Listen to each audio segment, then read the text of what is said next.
आप सभी का स्वागत करते हैं भोजपुरी इंटरटेनमेंट के यूट्यूब चैनल पर। आ गए एक बार फिर बहुत ही बवाल, बहुत ही धमाकेदार भी एक गाने के अपडेट को लेकर। जो गाना है भोजपुरी की बहुत ही बेहतरीन, बहुत ही लाजवाब सिंगर शिल्पी राज जी का भी अब बहुत ही शानदार और बहुत ही लाजवाब भी एक सैड सॉन्ग को रिलीज़ कर दिया गया है। जैसा कि आप सभी लोग स्क्रीन पर देख पा रहे होंगे, जिस बेहतरीन और लाजवाब यह सैड सॉन्ग का नाम है पागले रहे दम।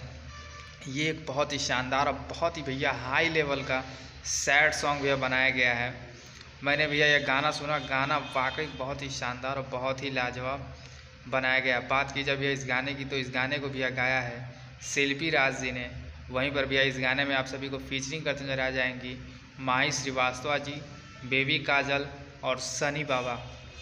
तो भैया इस गाने को अभी तक यदि आप लोगों ने नहीं सुना है तो ज़रूर जाएं 369 म्यूज़िक के ऑफिशियल चैनल पर जाकर इस बेहतरीन और लाजवाब गाने को ढेर सारा प्यारा आशीर्वाद दें। गाना बहुत ही तगड़ा, बहुत ही लाजवाब भैया बनाया गया। तो आप सब ऐसे भी भोजपुरी से जुड़ी हुई ताज़ा खबरों को पाने के लिए भोजपुरी इंटरटेनमेंट चैनल को सब्सक्राइब करना बिल्कुल ना भूलें और बेल आइकन को ज़रूर दबाएँ, ताकि हमारे चैनल पर भैया जो भी वीडियो अपलोड हो उसका नोटिफिकेशन सबसे पहले आप तक पहुँचे। तो फिर मिलेंगे हम ऐसे ही बॉल और धमाकेदार अपडेट को लेकर। तब तक जय हिंद, जय भोजपुरी।